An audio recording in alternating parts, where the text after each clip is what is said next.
में ट्रंप के सीजफायर ऐलान का बड़ा असर हुआ है। कच्चे तेल की कीमतों में भारी गिरावट दर्ज की गई है। कीमत 14.64% गिरकर $94.63 प्रति बैरल पहुंच गई है। माफ कीजिएगा, ये जो कीमत है उसमें गिरावट दर्ज की गई है। 14.64% की गिरावट हुई है और $100 प्रति बैरल से नीचे कीमत आ गई है।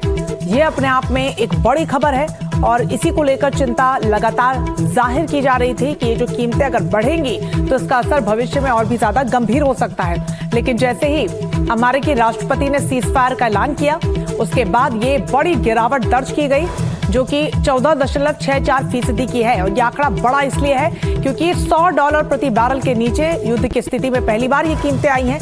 इससे पहले ये आंकड़ा लगातार बढ़ा था और बीच में तो ईरान ने ये कह भी दिया था कि $200 प्रति बैरल को झेलने का अगर आप में मादा है तो इस युद्ध के खेल को आप जारी रखिए। इन सबके बीच ये राहत की खबर है कि सीजफायर से एक तरफ तो अब हमले जो है उम्मीद की जा रही है कि उन पर रोक लगेगी और युद्ध विराम की स्थिति जो बनी हुई है वो आने वाले समय में एक अच्छा संदेश लेकर दुनिया के लिए आएगी। और इन सब के बीच तेल की कीमतों में गिरावट भी दुनिया के लिए एक बड़ा संकेत है कि आने वाले समय में जो समस्या गंभीर होती चली जा रही थी, संकट तेल और गैस पर मंडरा रहा था, कम से कम उसमें थोड़ी सी रियायत मिल सकती है, कम से कम जब तक युद्ध विराम लगा हुआ है, सीजफायर लगा हुआ है।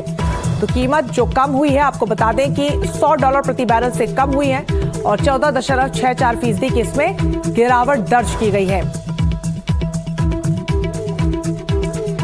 तो लगातार तेल की कीमतों को लेकर सवाल भी खड़े हो रहे थे, परेशानियां भी बनी हुई थी और वैश्विक स्तर पर चिंता भी जताई जा रही थी। हालांकि हर देश अपने अपने स्तर पर इसकी आपूर्ति को पूरा करने की कोशिशें कर रहा था, लेकिन जैसे जैसे कीमतें बढ़ रही थी, क्योंकि कच्चे तेल के अगर दाम बढ़ते हैं तो उसके जो डेरिवेटिव्स हैं, जैसे केमिकल्स हैं, पेंट्स हैं और तमाम जो डेरिवेटिव्स हैं, उनकी भी कीमतें बढ़ती चली जाती हैं और उसमें बढ़ोतरी हमने देखी भी है। लेकिन अब जब कीमत गिरी है तो रियायत यहाँ पर जरूर मिलेगी और जो अन्य सामान है उनकी कीमतों में भी गिरावट दर्ज की जाएगी। पूरी खबर पर ज्यादा जानकारी के साथ हिमांशु शेखर हमारे साथ जुड़ गए। वाकई में एक बड़ी खबर है ये, सीजफायर के ऐलान के बाद हिमांशु, कच्चे तेल के दाम घटे हैं, किस तरीके का असर देखने को मिलेगा?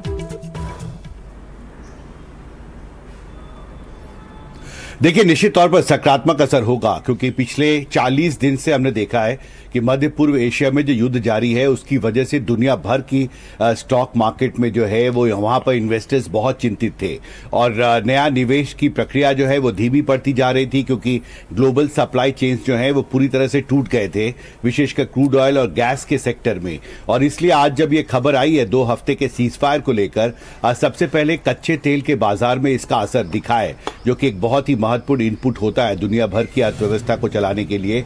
और कच्चा तेल जो है वो इस घोषणा के कुछ ही घंटे में करीब 15% तक सस्ता हो चुका है और कीमतें गिरकर $94 के आसपास आ गई हैं। पिछले 2-3 हफ्ते से लगातार कच्चा तेल जो है वो $100 के ऊपर बना हुआ था, लेकिन आज एक बहुत बड़ी गिरावट दर्ज हुई है। $105 से कीमतें घटकर $93-94 प्रति बैरल तक आ गई हैं। और यही वजह है कि जो एक सकारात्मक जो मैसेज गया है 2 हफ्ते के सीजफायर को लेकर, उसका स्वागत हुआ है दुनिया भर की बाजारों में। और क्योंकि अब ग्लोबल सप्लाई चेन जो कमजोर पड़ गए थे, अब उनको रिवाइव करने का एक मौका है। देखिए, वहां पर अब भी 200-300 से ज्यादा जहाज फंसे हुए हैं स्ट्रेट ऑफ हॉर्मुज में। भारत के भी 16 जहाज हैं, उसमें 5 क्रूड ऑयल टैंकर्स हैं, एक बड़ा एलपीजी टैंकर है। इन जहाजों को वहां से निकालने की कवायद 40 दिन से चल रही थी। अब ऐसे में 2 हफ्ते के सीजफायर से एक रास्ता खुला है और जो पूरा क्रूड ऑयल और गैस की सप्लाई को लेकर हम पिछले 30-40 दिन से लगातार जो रिपोर्टिंग करते रहे हैं, अब हमारे बिल्कुल, और जो चिंता हिमांशु लगातार बनी हुई थी उस पर कम से कम फुल स्टॉप लगेगा। राहत ये वाकई में बहुत बड़ी है, लेकिन उम्मीद यही हिमांशु की ये राहत बनी रहे कम से कम लंबे समय तक। बहुत शुक्रिया आपका तमाम जानकारी के लिए।